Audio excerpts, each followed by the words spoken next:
Hatice, I'm going. You too, inshallah. Inshallah. So it is loading up.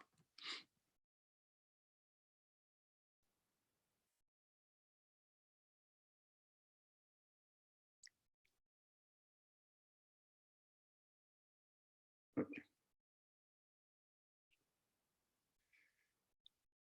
Assalamu alaikum wa rahmatullah, everyone. Welcome. A'udhu billahi minash shaitanir rajim. Bismillahir rahmanir rahim.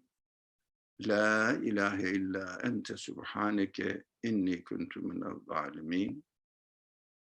ربنا ظلمنا أنفسنا وإن لم تغفر لنا وترحمنا لنكونن من الخاسرين.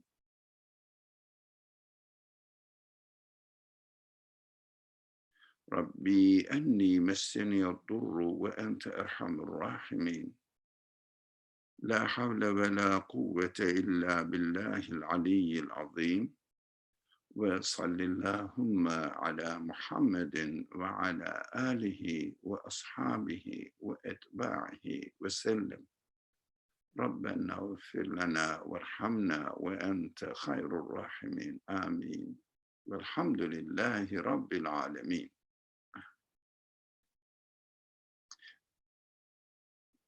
Ramadan Kareem to everyone, inshallah.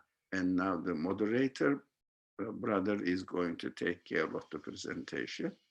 You can ask your questions, comments, anything you like, but before asking, before unmuting your mics, please raise your hand, get the permission from the moderator, and then speak as you like.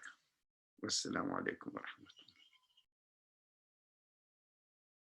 rahmatullah. Thank you, Brother Ali, for opening the discussion. Bismillah ar-Rahman ar-Rahim. So as Brother Ali indicated, while everybody is discussing and sharing, so the protocol for these discussions is that if there is any comment or question that anybody wants to say or share, they can raise their hand and see when the moderator gives them the permission to go ahead and speak. And also they are free to put their comments in the group chat as well. So anytime. And so that is, and I think there are also some friends who may be following from YouTube. So we have someone who is moderating that as well, the YouTube stream. So those comments also could be shared in the group chat as well. So thank you for that. And with that, so let's start. Bismillah ar-Rahman ar-Rahim. So as I understand, we are now on the 18th session of this phrase that we are trying to understand, which is in the name of God, the merciful, the compassionate. And over the different sessions that we've been having, we understood, or we're trying to further understand how we can make this something that is more relevant into our daily lives. That what should this phrase remind us of? What does it really put our status of created human beings into the source or our source of existence, or our Lord, who is constantly with us, taking care of us, because we are being given existence at every moment, and every day we are interacting with the universe, and the universe is also something that is presented to me. And if I look at the matter from the existential point of view, that why is this universe there? How come I'm here? What is going on? What am I to do? So everything in the universe is there for me to interact with, and really is a means for me to get to know and get closer with the source of the one who is presenting this universe to me. So, and over the course, just to summarize and put the perspective into what we are studying or discussing here with based on the author and the text that is posted on Zoom or in YouTube. Probably people are seeing that perhaps, but I know in Zoom. So the few paragraphs earlier that we were discussing, this is, I think, the third kind of section or mystery of this phrase, Bismillah ar-Rahman ar-Rahim, in the name of God, the merciful, the compassionate.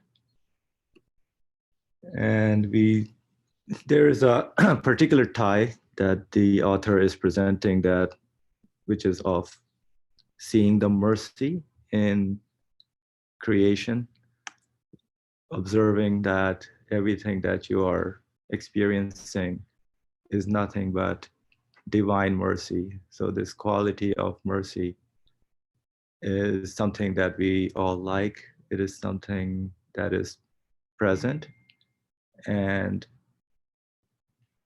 we engage with it and we seek and look for it. It's something that is very pleasing to us.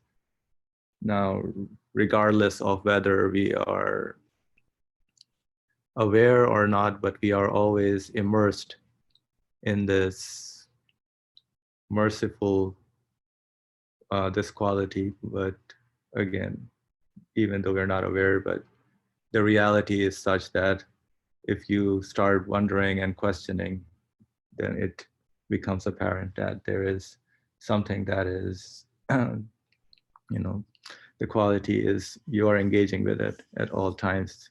In your own creation, you are realizing, when you look at your feelings and your senses, everything points to, their existence points to nothing but, some mercy in terms of that they are given to us in order to be used for what they are meant for, to recognize who this who this owner is and what kind of qualities he has. So mercy all around us, we are immersed, but we need to realize that we are immersed in this mercy. So, I mean, there was also to highlight the point that, if at one point the author made a phrase which said, "Hey, human being, come to your senses. Look at the world, wake up, don't just be heedless in your life journey.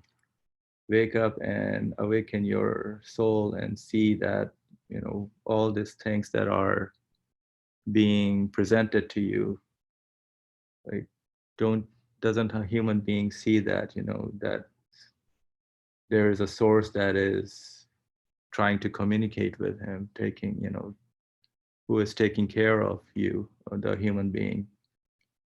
So it is through by realizing this that I get informed that someone, whoever made me knows me, and, and is making all those things in the universe just come to me and assist me in my being. So somebody, if I look at myself, I'm in need of being given existence. So I'm a needy individual. My status is such that I cannot I cannot give anything, make anything, give existence to anything. I'm always in need of being given. I'm always on the receiving end. If it's given, then I make use of it. So anything in the universe, if the things are given, if the food is there, like somebody makes the plants or the grow and the fruits grow, then I engage with them, I pick them up, but they are made to exist first for me to benefit from them. So in the last discussion, just to wrap up this summary, sort of, that we spoke about the Bismillah being used as the phrase Bismillah Rahman Rahim being used as a tool to express, our feeling, what our state is, the state of being in need of things, and tying that to the source of this quality of mercy. So this phrase being used as we said, the intercessor between me and my Lord. So our state, or the way we are as created beings, necessitates that we need something like which should intercede between, to get to know who our Lord is. Now, before we start reading, is there anyone who would like to add anything or make a comment? So at this stage, you are free to raise your hand or put any comments in the chat box.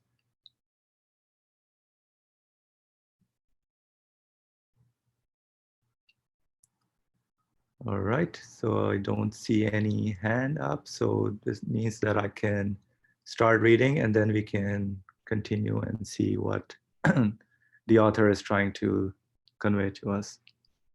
So if you all see on the screen, the paragraph that starts from the existence and reality of divine mercy, that's what we are reading from. So the existence and reality of divine mercy is as clear as the sun. For just as a woven tapestry, centered on one point, is formed by the order and situation of the threads of its warp and weft, coming from all directions, so too the luminous threads extending from the manifestation of 1,001 divine names in the vast sphere of the universe weave such a seal of compassionateness,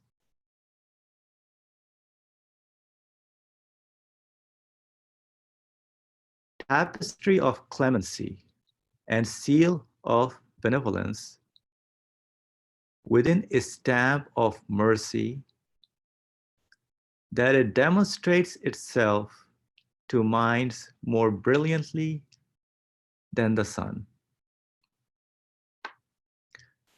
All right, let's discuss this particular paragraph and basically continuing on how this, he says, the existence or reality of divine mercy. So the quality of mercy is, you cannot say that it's just there and never wonder where it is coming from. So the reality is that mercy is coming from some source, and there is a relationship, a tie between where it's coming from and the quality that I engage in. So what is that? The existence and reality of divine mercy is as clear as the sun. So that means it is obvious, it is so apparent and clear that everybody, when they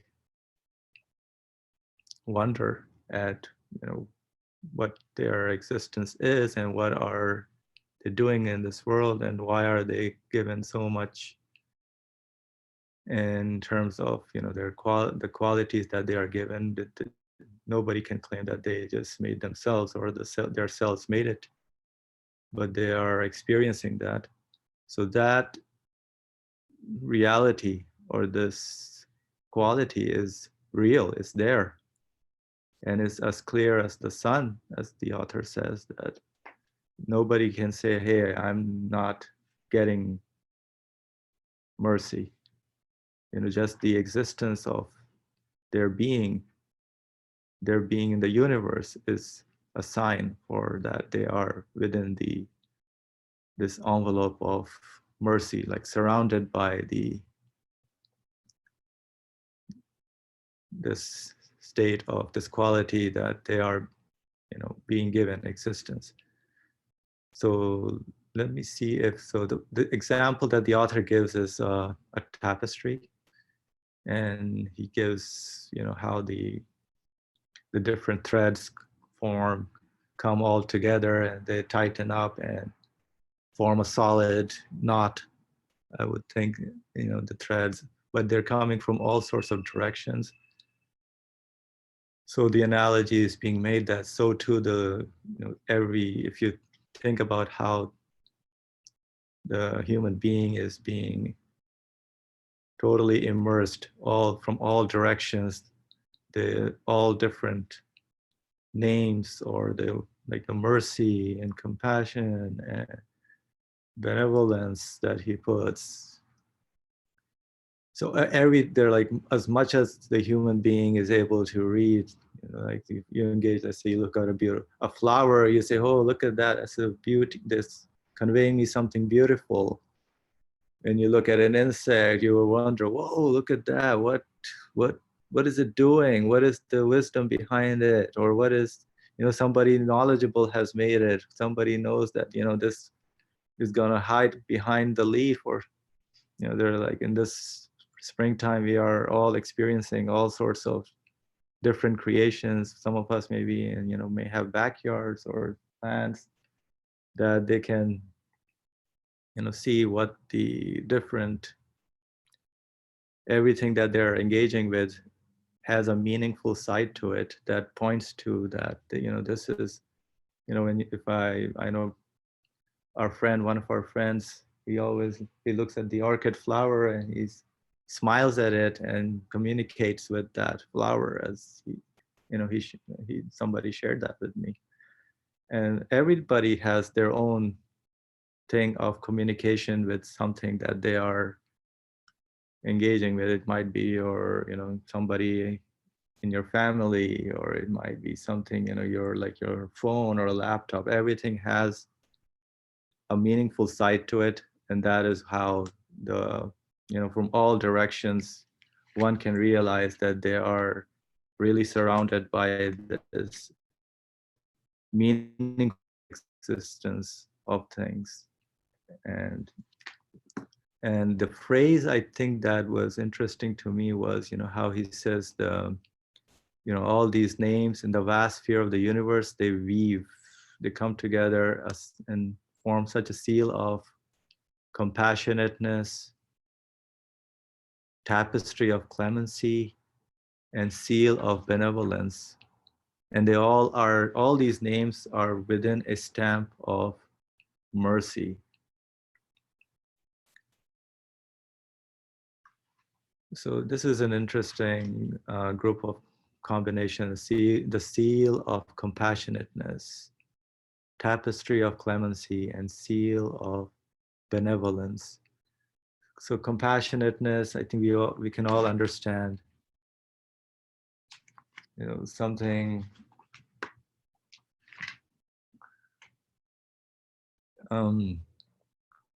that particular sentence that somebody's highlighting. Like being kind, like your mom, and she, cooks something for you. I know there are many people who may be experiencing that, or your spouse, or your, somebody, or your dad, maybe, hey, take care, is giving you some advice in terms of for your benefit, or your teacher telling you something out of, which is another form of something that is compassion, that you enjoy, you are benefiting from it, and you see the kindness in it. So that is also something that is, you could say, falls within the mercy. Tapestry of clemency, like this, clemency has this sort of forgiving kind of notion, like it's cool, don't worry about it. This is how, this whole universe is given to me as like a sort of education. If I make a mistake, I say, hey, okay, I learned from it. And there's something that, I see this clemency that, hey, I should not make that mistake again. And that is also something that is merciful, I would say, for me to engage in. And the seal of benevolence is, you are something out of goodwill. I don't ask for anything, and everything is just presented to me for my benefit, for my learning in this universe, what I am, and I am here to understand and make sense of what my existence is. All right, so there is a hand up. Thank you for notifying Ejbeza. Brother Lee, you have the mic.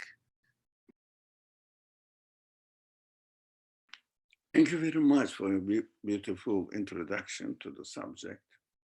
Of course, we know that we always use the phrase Bismillah ar-Rahman ar-Rahim. Now we have been studying for 18 weeks.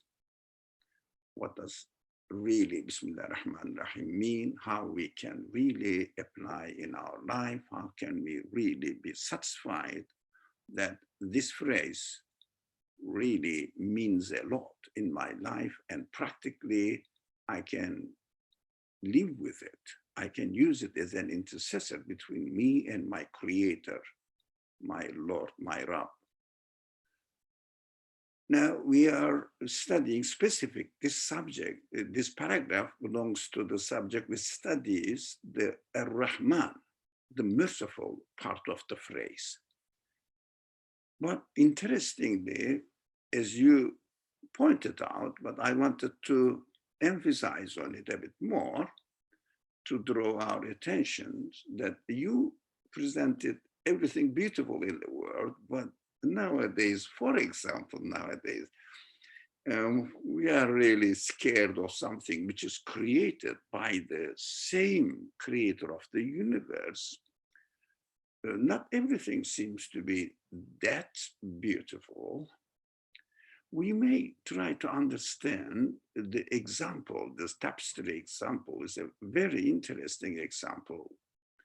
And the wrap and weft coming from all different directions and making the knot, and altogether the tapestry is perfect. Yes, that's a perfect carpet and a beautiful design. And the author says, be careful, there are thousands of names, the qualities of the creator. Whatever we see in the universe is the manifestation of one quality of the creator. Of course, it is always, we find it easy to understand that the universe has a creator. It is a very generally accepted understanding. Majority of the world agrees with it. Human beings say, of course, there must be a creator. Come on, the universe cannot happen by itself like this, so beautiful, perfectly planned, etc. But in practical life, it is not that easy. If we understand that the universe must have a creator, that's a beautiful starting point. But just a starting point. Yes, it must have a creator. That's correct. It makes sense. I understand this. But which kind of creator is it? For example, he gives us life, or to all living beings, perfect. But at the same time, he gives death. He makes the beautiful earth and sky. Everything seems to be enjoyable, but also diseases, problems, disasters. We call them disasters. Not people call, I don't call them disasters. But there are some problems that we don't like to experience. In order to understand this, we have to question which kind of creator is it. As we hear from the scripture that the creator's most common name is, they translated, I don't know whether it is an appropriate translation or There is a better word for it, but in the scripture that we are familiar with, or also other scriptures as well, in Torah, in the Bible, in the Quran, they keep talking about Lord. In Christian tradition, Lord is sometimes confused. That's not our business for the moment. The confusion of the people, let them, do whatever they want. But we don't confuse. I hope we don't. Lord means Rab in Arabic, in the Quranic language. Rab. Rab means those who maintains, takes care of. And although in the Arabic original word, Rab does not really mean the educator, but the maintaining, organizing, taking care of the benefits of the creators, the meaning includes in it the educator. Because Rab and educating, tarbiyah, has different roots in Arabic language. We don't study Arabic language here. We study, we mostly concentrate on what the Quran tells and how can I make sense of it? How can I confirm it? How can I live by it? That is the main purpose of this class. There are other classes, definitely. They study Arabic side of it, they study historical background side of it, they study eloquent side of the Quran, beautiful recitations, tajweed, many aspects of the Quran are studied. Our speciality, our purpose is different from what is usually practiced. How can I confirm that this text is the word of my creator who guides me with it? How can I guide myself? For example, nowadays, everybody knows that, including myself, is living in my room. It is a compulsory, I say, retreat, or, during Ramadan, it's a beautiful opportunity now. We may go to the masjid and stay for last 10 days is the prophetic, to follow the prophetic tradition. And we are not going to the masjid, but we are practicing this in our houses, maybe homes, maybe rooms, whatever. They said, why do we do that now? It is a compulsory retreat, if you like.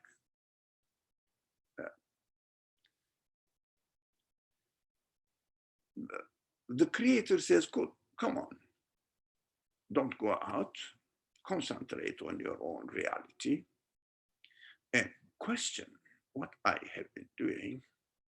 And especially, look, I am defeated by a significant, I cannot see even a creature, again, created by my creator. And it is frightening my life, my health, and I'm scared of it. Of course, there must be something in it. What does it mean? Rab, Lord, I don't defend again. I feel the need to confess that I'm not the expert on translating the words into English. My English is so poor. And also, I don't know a better word for it. But since the people use it as Lord, I say Lord. But I mean, with the language of the Quran, Rab. So Rab means, for example, takes care of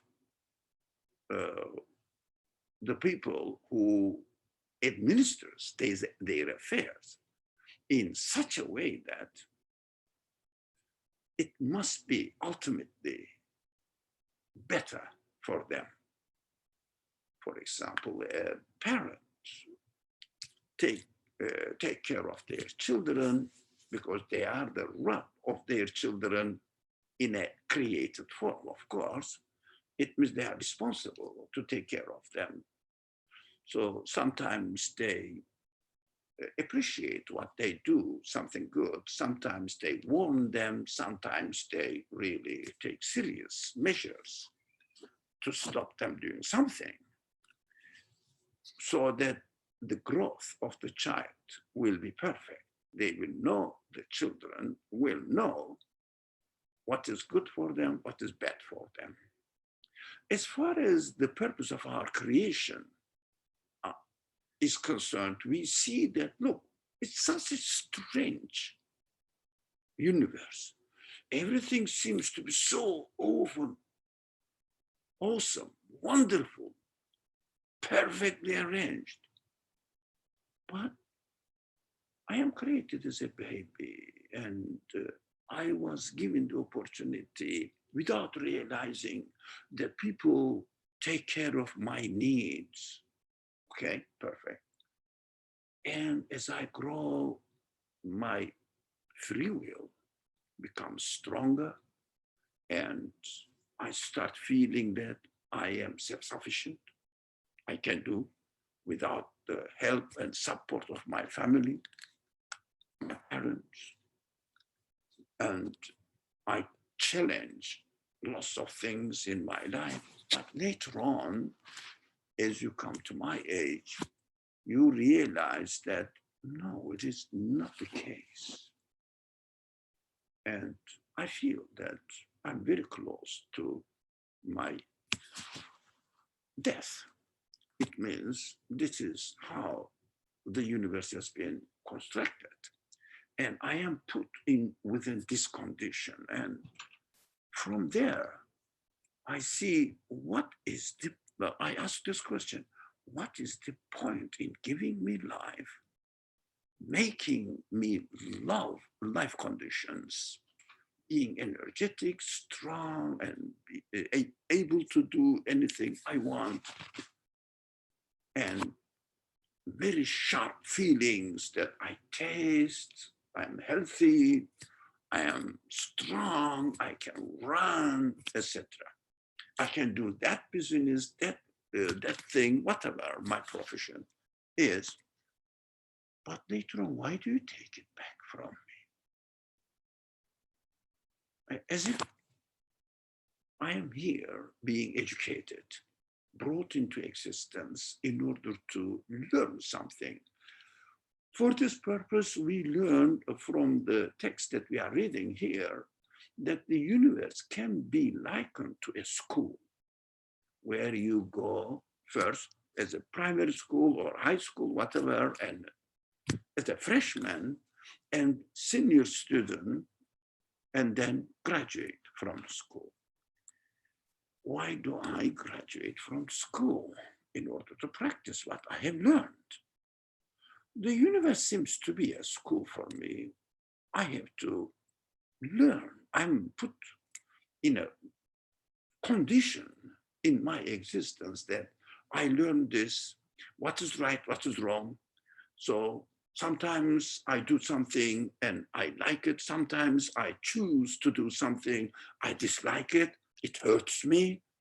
And I feel that I'm not that absolutely free in this world as I want. I am under control. Definitely, I am subject to aging. Never ceases.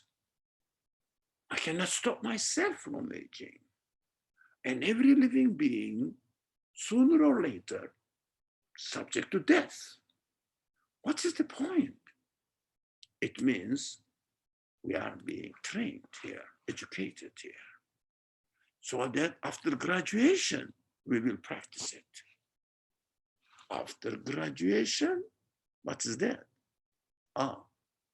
graduating from the school of the universe, which is death.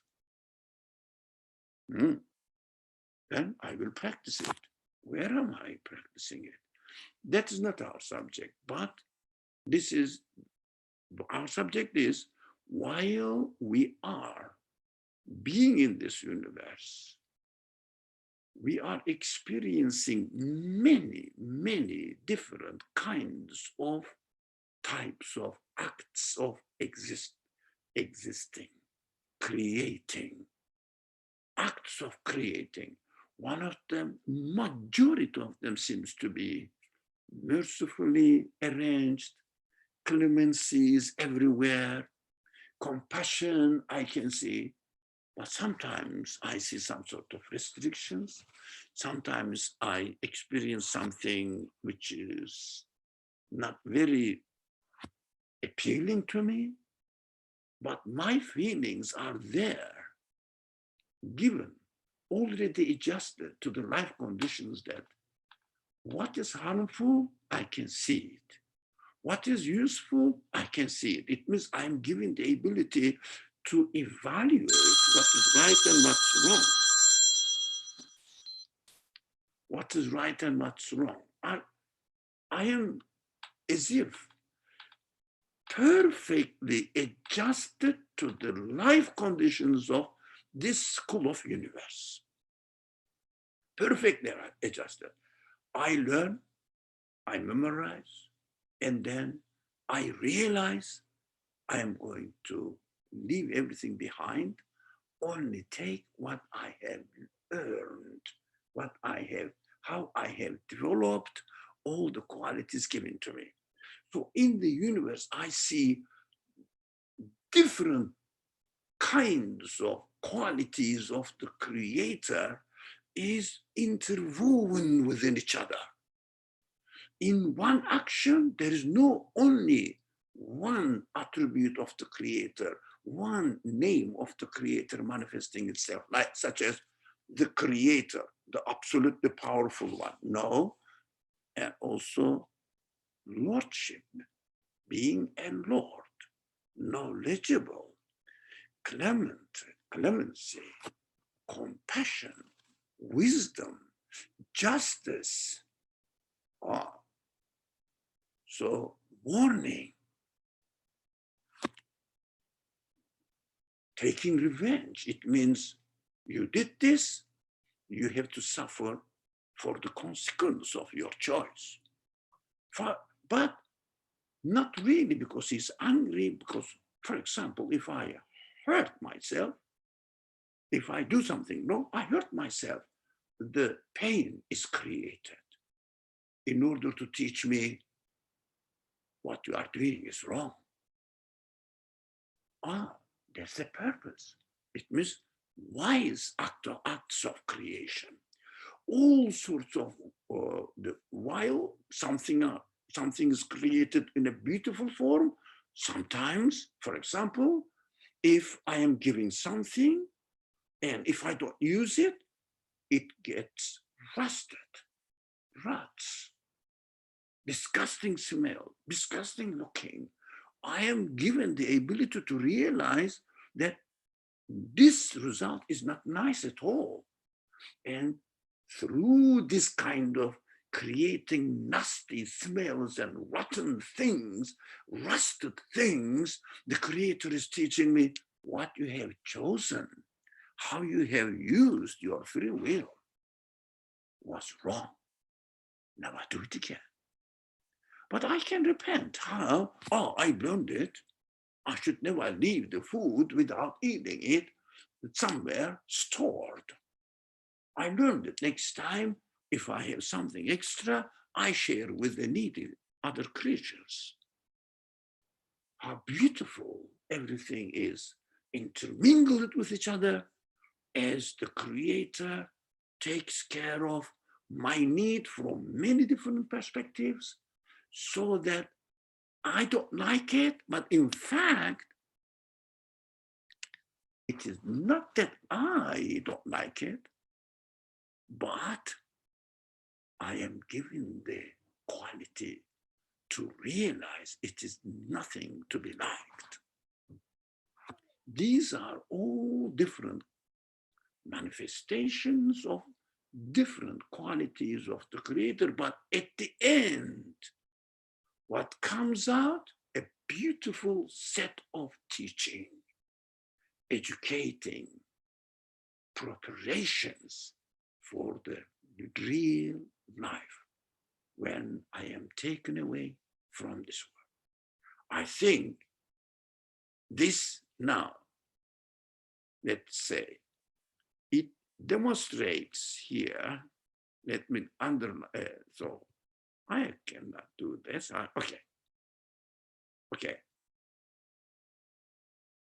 This one, it demonstrates itself to minds more brilliant than the sun. It means the sun is out there, no one can deny it during daytime.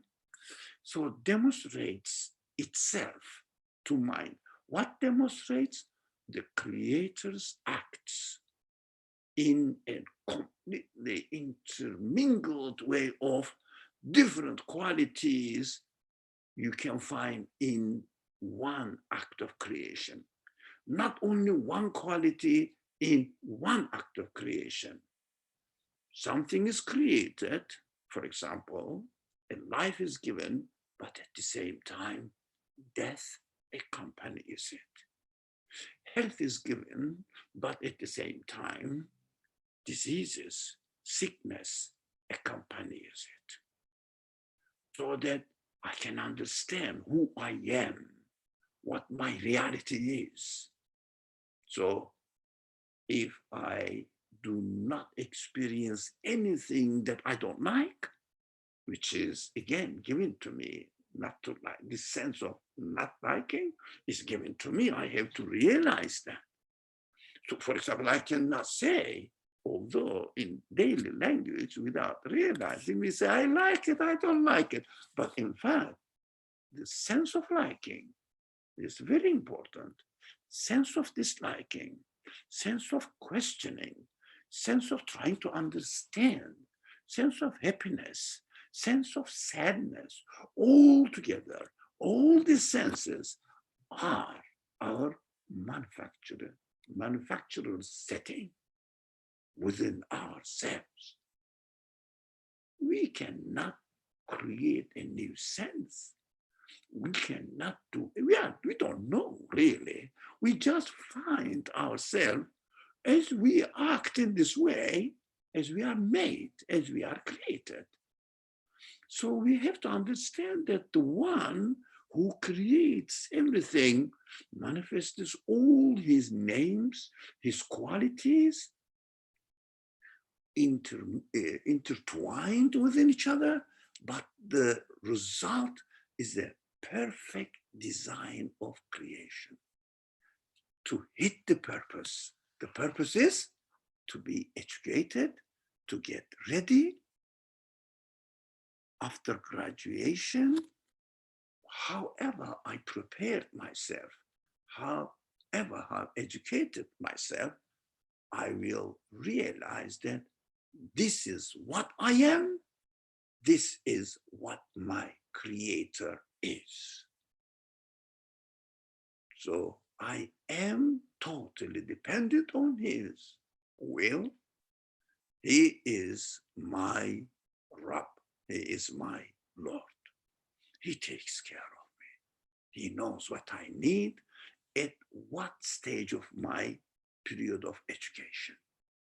Everything, including the virus nowadays everybody is frightened of, is created in order to teach me who I am, who the Creator is, and what the purpose of my existence is in this world.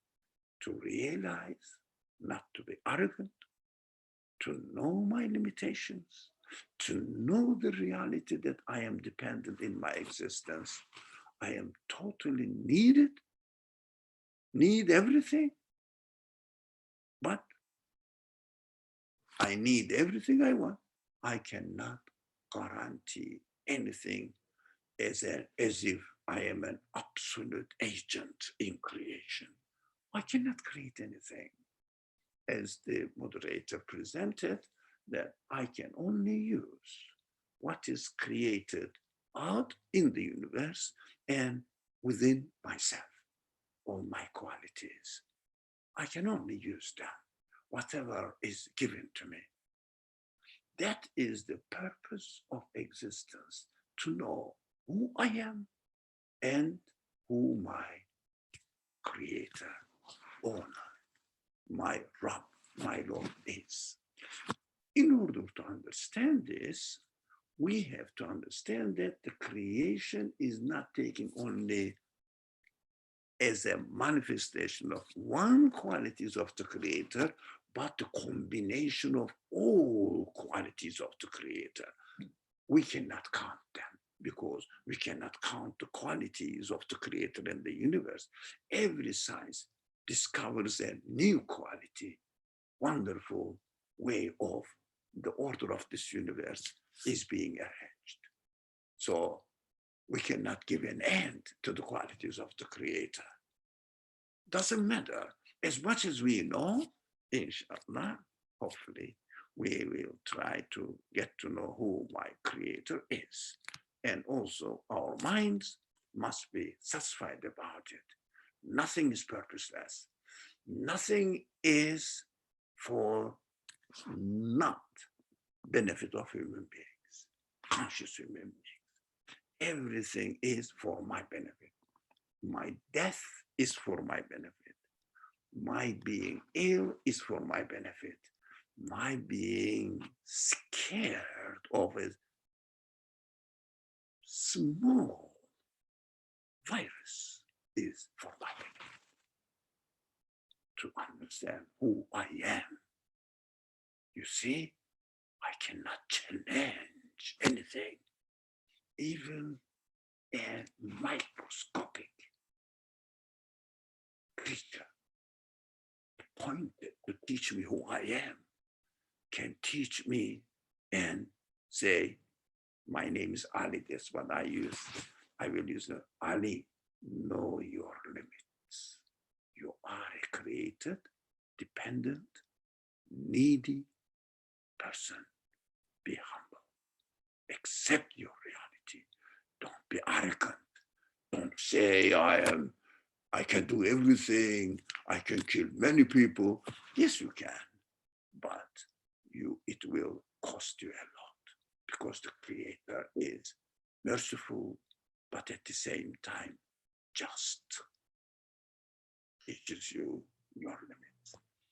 I spoke a lot because it was a beautiful subject. I'm sorry. Give everything to the moderator now. Thank you very much.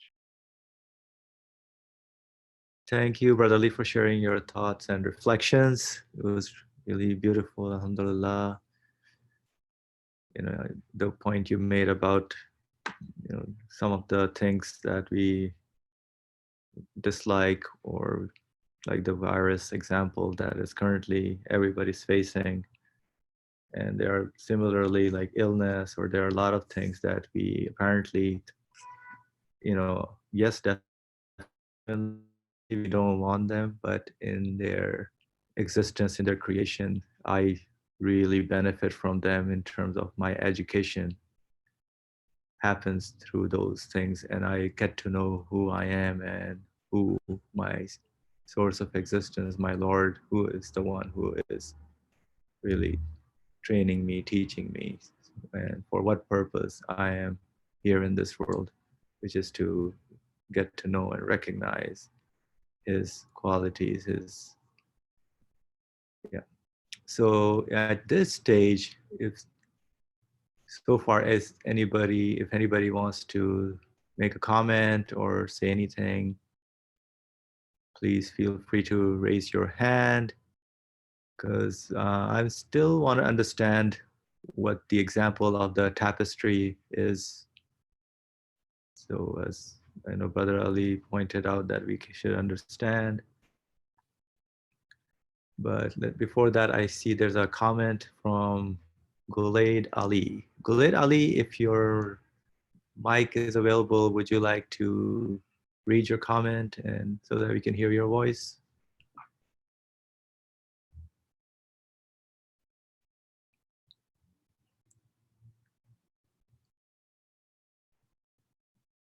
If not, we can read it for you, but feel free. You can always raise your hand. So Guled Ali says, this was an intriguing comment to me, and he quotes, "We cannot find a new sense. It's the manufacturer's setting."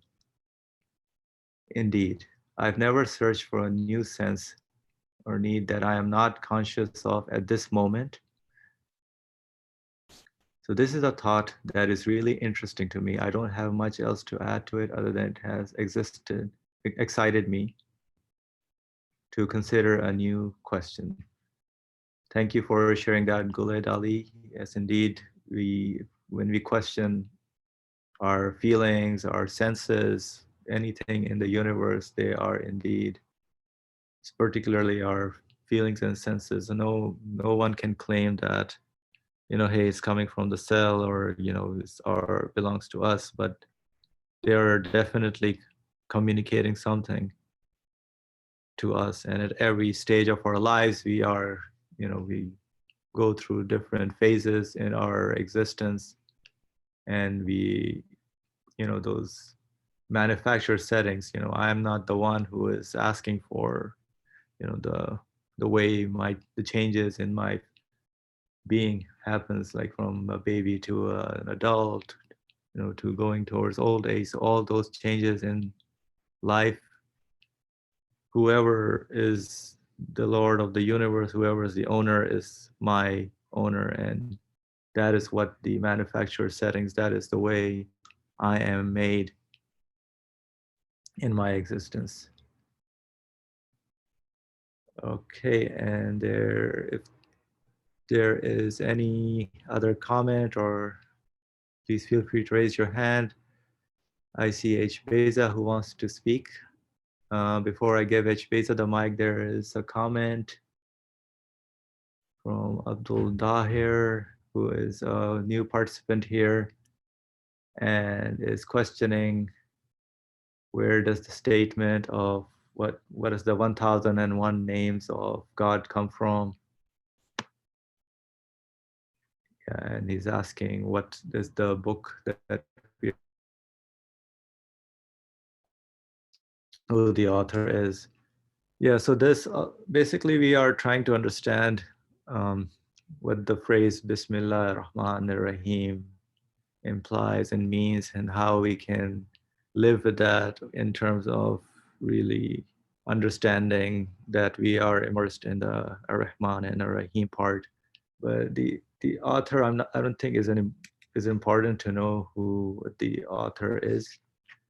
But there is his name, I can just give it to you, is Said Nursi, who is the author, who shares his reflections. But we are like investigating and analyzing, trying to understand, what he shares, and then we, confirm it and make sure that these things make sense to us. And in terms of the 1001 names, this is just a phrasing, I would say, because all the qualities that you interact with, you cannot really number them. It means like as many as you can, innumerable number or names of the qualities that you experience. That is the way that the many scholars, they phrase it in that particular way. Even there are like, yeah, so hadith, and that they mention a big number, or even when the scriptures mention a big number, it means that many, you can look for as many as you want, and based on whatever how much you're studying, how much your education is going on in terms of your interaction with the universe, what we are learning, and from our being here in this world, and from our existence. Okay, so if Brother Ali, you want to add anything, you can go ahead. No, as you said, your answer is answer, but it's a phrase 1001 means endless. You cannot count. It means countless, as much as you want. Every science, every discipline discovers a new quality manifested in the creation. Exactly, nothing more to add. It is a phrase. It's a common phrase used in originally in Arabic, translated into English 1001. It means endless, not 1000 number. That's simple, it's easy. It means, but it is tied to the comment that Gulit stated in the box, chat box. Or it is interesting that we cannot add anything to the creation. We cannot add anything to ourselves as well. But in practical life, it doesn't look like it. We have to realize how we are accustomed with and what the reality is out there within ourselves. What we have to, if we think about it, we are only discovering what is within us, and potentially it is there. I am just working on it, asking the creator of this potential quality within me, given to me from my creator. That's how I was created. I can ask to the creator to allow me to develop it by learning, by training, by exercising. It is within the potentiality of my existence. I cannot add anything new to myself, although I may think I am adding. I may think I am improving myself. Yes, what is there is coming out with the act of the creator. I cannot make my brain work, but I use it through my free will to ask the creator to make it work for me. I have to understand that I cannot give existence to anything anew. I am just discovering what is in the universe, what is within me. For example, all this called scientific discoveries, what do? Do they bring anything to the existence of the universe? No, they are discovering. They are just uncovering what is out there already. We have to understand our limitations. We can only discover what is already existing within the universe.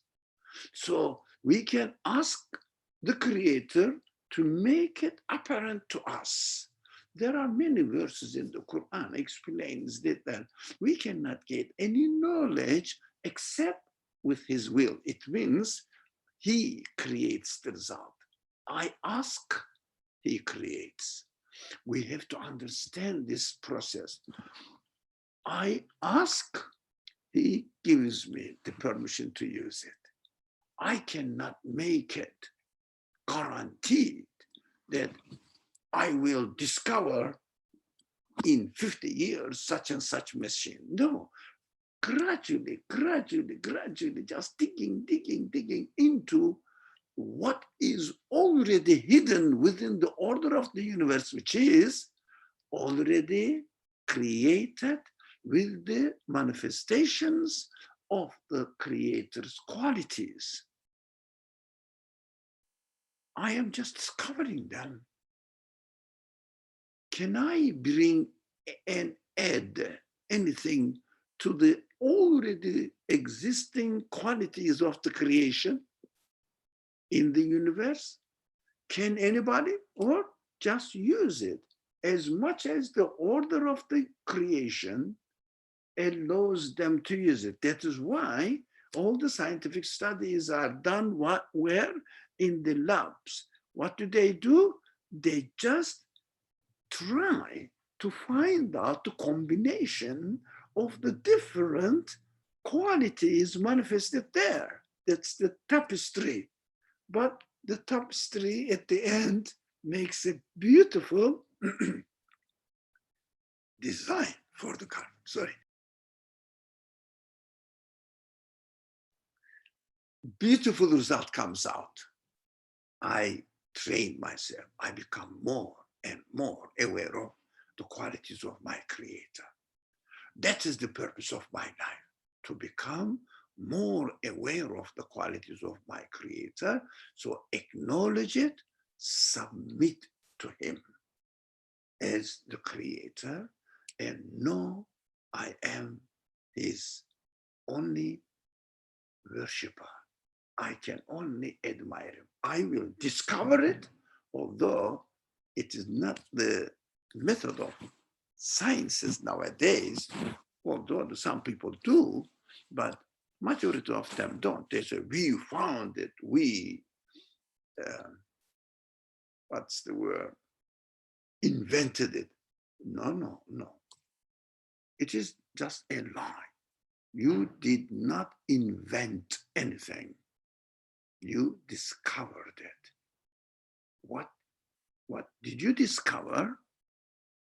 You just discovered what is hidden in the order of the universe, which is nothing but the qualities, manifested qualities of the Creator. The more you discover, the more appreciative you are supposed to be. Oh, look, my Creator is the one who creates enormous energy in a very simple, small atom. And I can utilize it. I can use it. The order of the universe allows it to me. But I need to discover exactly the same thing.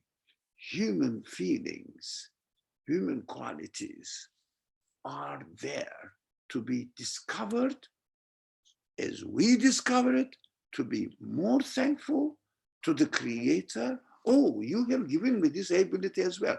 For example, a person can learn, for example, to make something. What do? They discover what is already within them. If they don't work on it, that quality is latent there, waiting to be discovered. For example, if you study, let's say, law, you learn how the things work. If you study engineering, chemical engineering, you know how the things, you discover how the things work. So depending on your interest area, you just discover. We should never, ever use this concept of invention. We don't invent. Invent means to bring into existence what is not already within existence, what is already not existent. But discover is the best word. Find out and be more appreciative of the Creator. Thank you. Thank you, Brother Ali. That was beautiful in terms of how, the invention, when we use that word, what we mean by that, as if we are giving existence to something. But the discovery is something that is more in line with our, what we are as created beings, our status, our situation. And again, to what as Guled was saying, we cannot find a new sense. Even if we claim to find a new sense, it is something that is already there, something that is already existing. That is what we are discovering, and the result is something that we really are amazed at and something unbelievable. And okay, so let's see. There was H. Beza who had her hand up. So please go ahead, H. Beza. Assalamu alaikum. Thank you, to everyone who's shared their reflections so far. I guess in alignment with what we've been discussing, I wanted to kind of draw our attention to something that's been interesting for me and trying to make sense of it. So I guess I'll just highlight it and maybe share my thoughts, and others can give their input if they'd like. So this idea of, as we've been discussing in the name of God, in this particular reading for today, there's been an emphasis on the infinite names kind of being interwoven together. And I was wondering and thinking about, why is it so that the author makes this particular point at this time? Since we're talking about in the name of God, the merciful, the compassionate. So just some thoughts I've had as I've been listening is that on one hand, by definition, if I conclude that the source of my existence by definition must be an absolute being, then all of the qualities that I experience look to absolute and necessitate one another. So, for example, for something to be truly merciful for me, it must also be just. If it's not just, but it's merciful, then it's lacking in something, then it's not really totally merciful for me. Like an easy way of understanding this for myself is, if a mother doesn't wake their kid up to school in the morning because she's like, oh no, they should get more sleep, there's a lack of justice there, and the mercy is not really mercy anymore, for example. And we can apply this to other things. So, and so I guess from one hand, by definition, all these qualities kind of necessitate one another and require that they be absolute. On the other hand, when I look at my own creation, when I look at my own being, since I am needy, since I am dependent, my need for these qualities, my need for one who knows me, who is merciful, compassionate, just, knowledgeable, my need for the qualities themselves extend as far as my needs go on an existential sphere, meaning that, I'm not just needy today, but I am infinitely needy in all respects. So then my infinite need looks to, necessitates also one who can meet this infinite need, who must also be absolute. So that's one thought. And then one other thought that's kind of connected to that as well is this almost like hierarchy of qualities. And I'm a little bit hesitant in using that word, but I guess like how like the names are interwoven together, but there also seems to be this he says one moment. Right, he says, this is this a one sentence paragraph? It seems so. But it's he says, so to the luminous, oh sorry, that's the wrong area. One moment. Right. He says,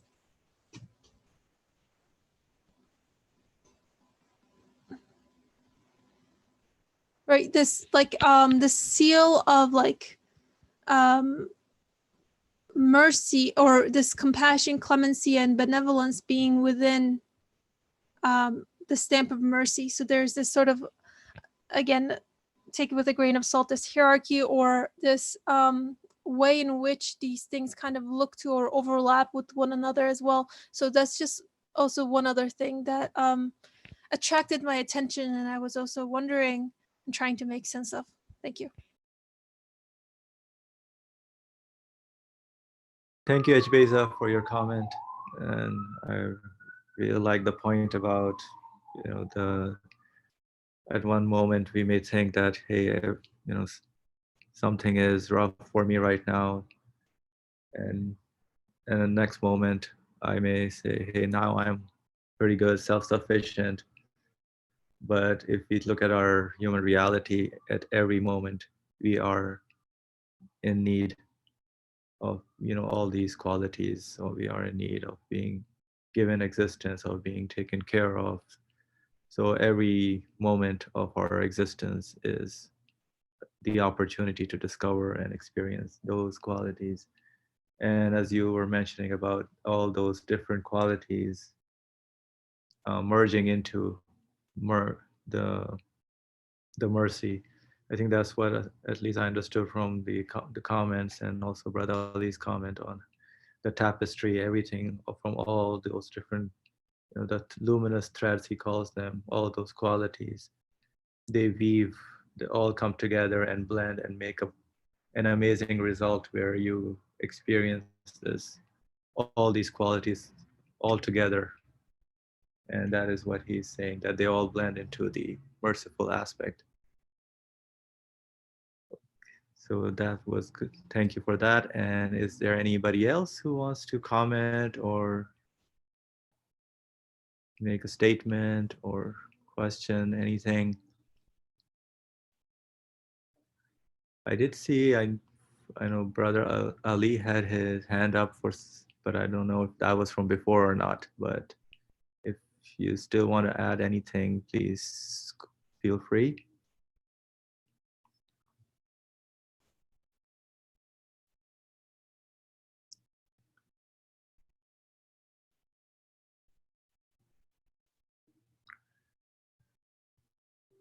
All right, I think since nobody wants to have any comment or question, we can, I guess, move on to the next paragraph.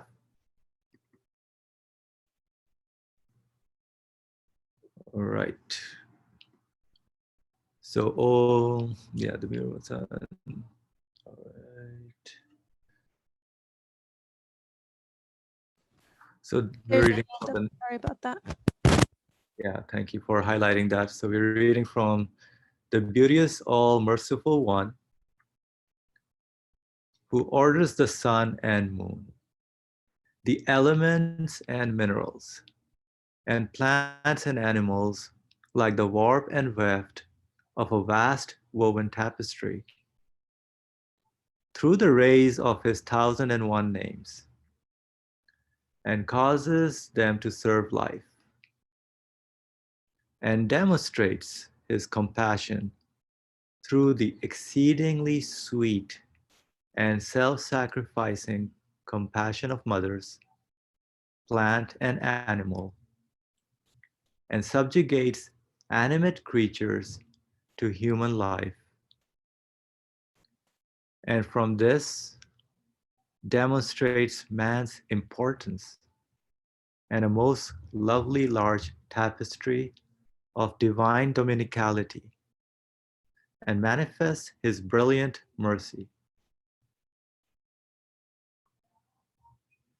That most merciful one has, in the face of his own absolute lack of need, made his mercy an acceptable intercessor for animate creatures and man. All right, so let's try to work this paragraph as well and see this is a continuation from the example of the woven tapestry, that all those names merge, that this is how, when we keep discovering and experiencing the qualities of the owner of the universe, everything, we go and discover all sorts of different things in the universe, and then we understand that everything is made or given, produced by that owner who makes the universe. So let's see. So the phrasing is interesting. The beauteous all-merciful one who orders the sun and the moon, the elements and minerals and plants and animals. So we can all question, like, are we, who is the one who is in charge of moving, like the rising of the sun, or movement of the sun and the moon. So everything in the universe, when you see the plants, you see how they are growing, what makes them grow.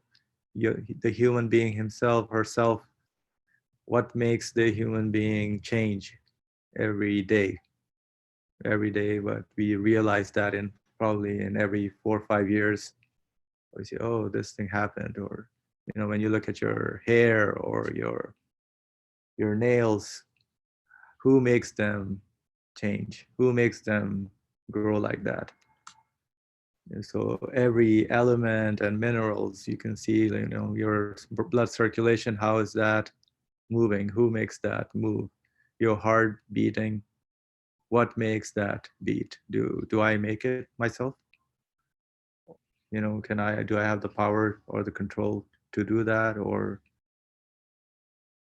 imagine me juggling, all the different parts in my body, so that they are functioning.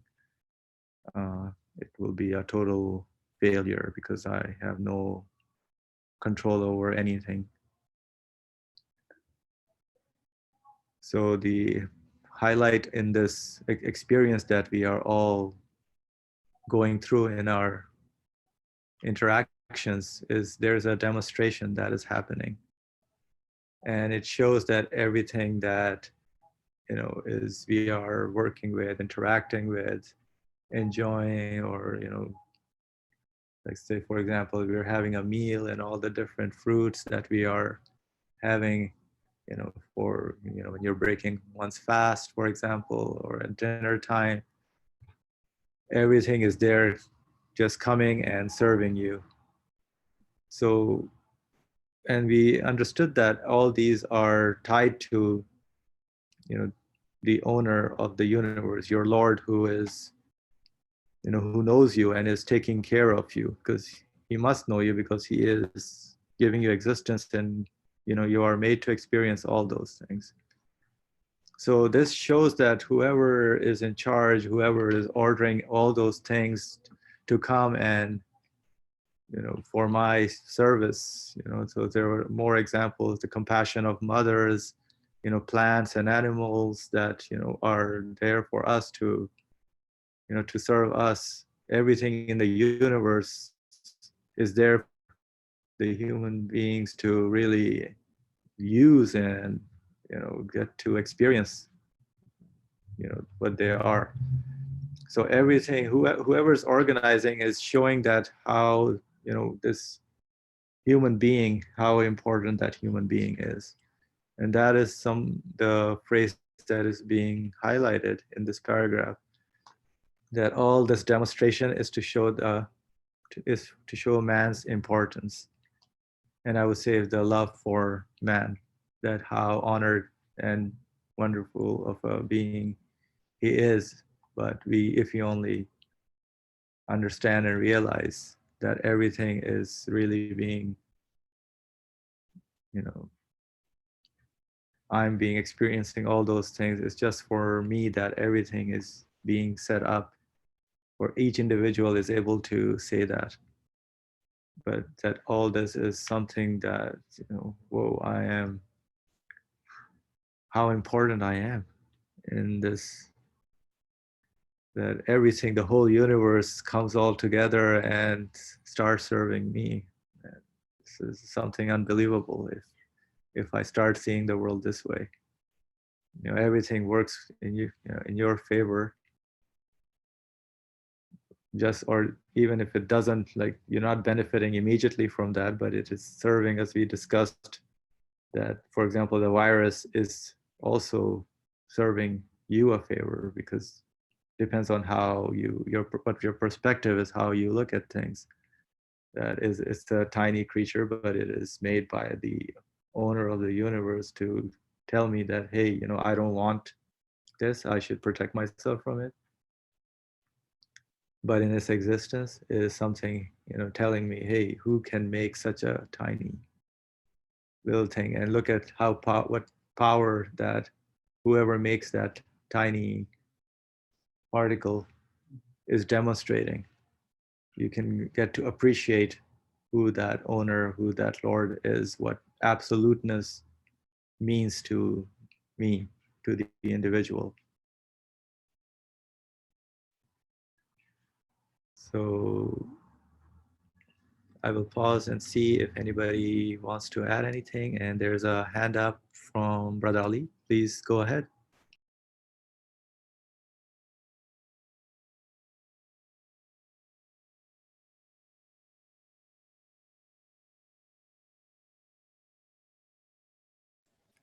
You are muted. So if you're speaking, we cannot hear you. No, thank you. If anybody wants to speak while I'm speaking, because I spoke a lot today, so just interrupt me, stop me. So what I understood from here is that in addition to what the moderator said, from my perspective, I look at the universe. I need fresh air. Even there were nobody in the world, no other people in the world. In order to have a fresh air, the earth must be as it is, the forests must be as they are, and the trees must be created as they are already created. So I can say from my perspective that the climate must change as now. Even I am a single person. That makes me feel amazed. The universe is created for me, I can say. Not because there are other people that we are utilizing, we are using together. No, even if there were no other people, the universe must exist as it is. Even I was created alone in this world, a single person in this world. The sky must be as wonderful. The stars, the galaxies must be as awesome as they are. Perfect acts of creation. The seasons must change. The rain must come, etc., etc. Even I was a single person.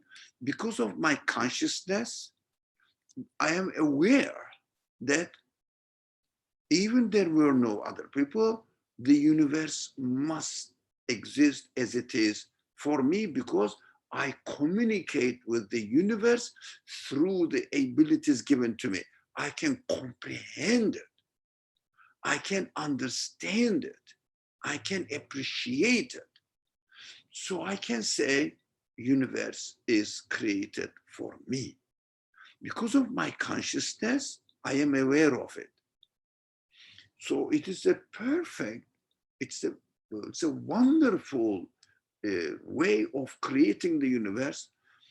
I can say that the universe is created only for me, but also you can say, another person can say, 6-7 billion people also can say that universe is created only for me. It is not a selfish attitude that I can use it as I want and I exploit it as I want. No, the setting of the order of the universe is established in such a way that the creator is telling me, you can see that the object of the act of creation is you. Other person also can say it for himself or herself. What a wonderful way of creating. It's amazing. It is really mind-blowing. Everybody can say. So I understand from this fact that the universe is created for me. That means for the creator, I am important. Very important. He aimed in the creation of the universe to point to me only, saying that, Ali, or you can use your name, I created the world for you. You understand how wonderful a creature you are. So please take it seriously. You are not an accidental being. You have not been accidentally here for nothing. There must be a very highly important purpose in your existence, because I have given you such an ability that you alone can investigate the universe, discover whatever you can, as much as you can, in order to get to know me and communicate with me. You understand that the whole universe is given to your service. The universe is serving you. It means I am presenting the universe to you. Isn't that a huge, unimaginable mercy for me? Even a person, if I am just wondering, which way I should take to go to another place, the address, for example, or next street. If I ask somebody, how can I go to this street? If he helps me go this way and turn right and then left, that's it. You will find yourself in the street. You cannot miss it. It's so easy. I am very grateful to him. Just this person told me how to get to the next street. I feel obliged to thank him. I do thank him. Everybody does thank him in this situation. How about the one who created the whole universe and who created you with these wonderful qualities, capacities, attributes within yourself? How much thankful I have to be to this creator. I should do nothing but say, thank you for your mercy, merciful treatment of myself, treatment that you are treating me with your mercy. So admit that he is the most merciful one, and make this admission, this realization as your intercessor. It means between you and your creator. Just use this Bismillahir-Rahmanir-Rahim in all your actions, saying that, look, everything comes into existence only at the will of the merciful creator, compassionate creator. Admit it, practice it, use it, say it with your tongue, with your mind, bear in mind, with your consciousness, always be aware of it, with your feelings, always be appreciative of it. You are the most merciful one. Everything is out of your mercy. If there was no your mercy, I would have had nothing in this world. Everything is the manifestation of your mercy. This confession makes you human being. That's what next week we are going to study, I think. Thank you. Alhamdulillah, thank you for those comments. Okay, so we're almost at time, but there's a comment on the chat box from Mustafa. So Mustafa, would you like to read your comment, what you want to make? Please go ahead if you are able to.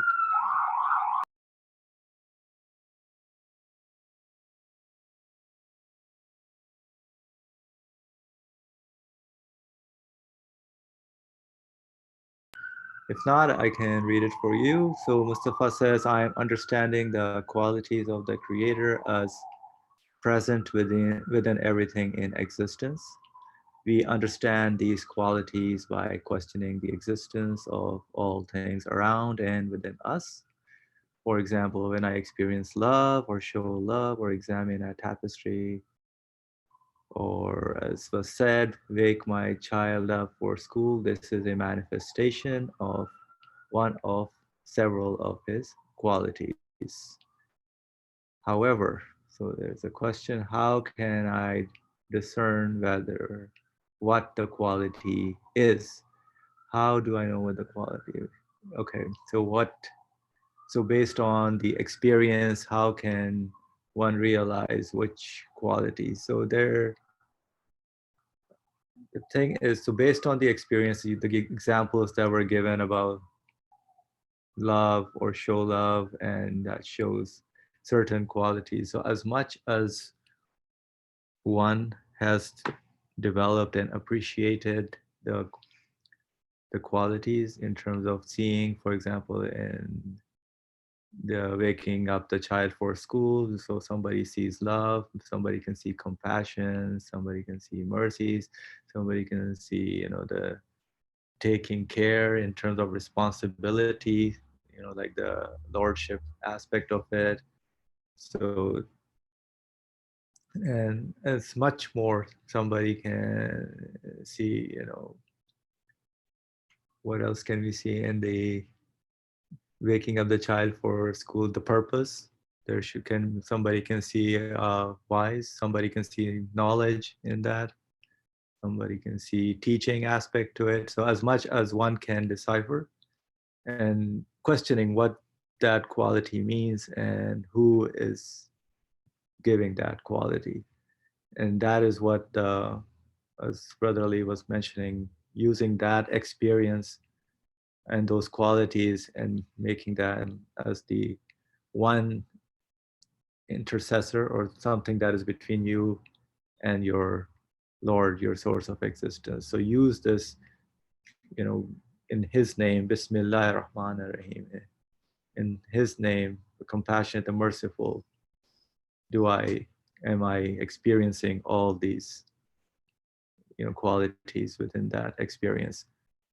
I hope this clarified some of aspect of the question. If not, you're free to speak up or raise your hand. We will take that. But I see there's a hand up from Brother Ali. Please go ahead, Brother Ali. Sorry, I know the time is up. Very quick. It's a beautiful question by Mustafa, our friend. Just very, very quick. The naming the qualities are not important. That is another thing that we can learn from scriptures, etc. But being aware of it. But how do we aware of it? We have to understand that whatever the quality is manifested within the universe as the qualities of the Creator, we should never forget that the same Creator is my Creator as well.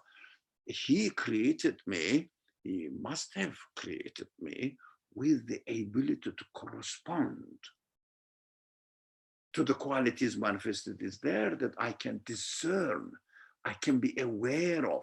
Naming is not important, Mustafa, or anybody here.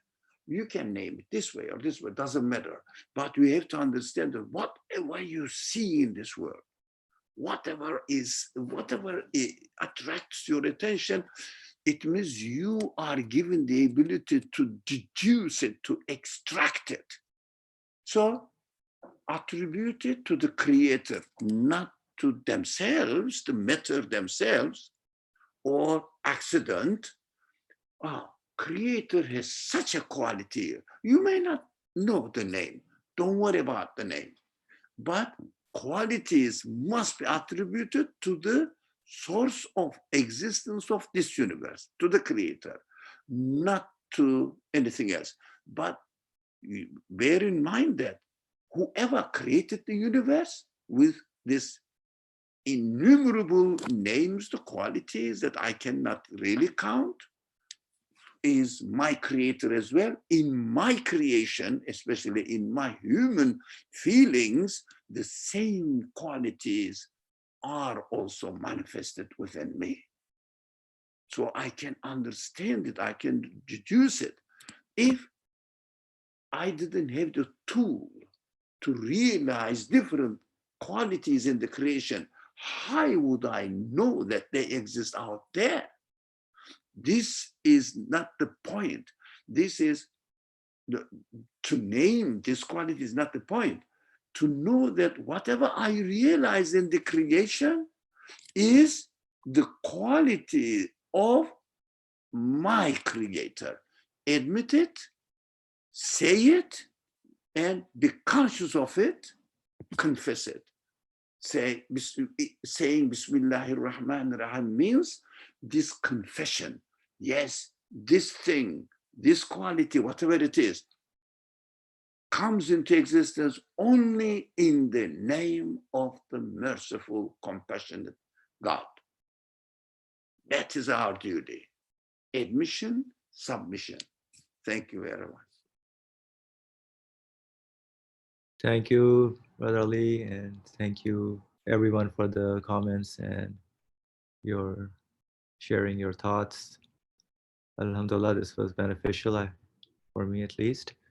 So remember the acknowledgement part of Bismillah ar-Rahman ar-Rahim in all our experiences. As much as our human abilities, we can discern them in terms of the tools are available to us, and that is how we can use them to attribute, get to realize who the actual merciful one is, who is the actual Lord of the world, who is my owner. So with that, inshallah, next week, I think we're going to continue on with the next paragraph of, oh man, if you are truly a human being. So we will understand what being truly a human being means. So that would be something interesting. Inshallah. Thank you, everyone. Ramadan Mubarak as well, everyone. Assalamu alaikum wa rahmatullahi wa barakatuh. Alaikum assalam wa rahmatullah. I have to stop YouTube. Okay.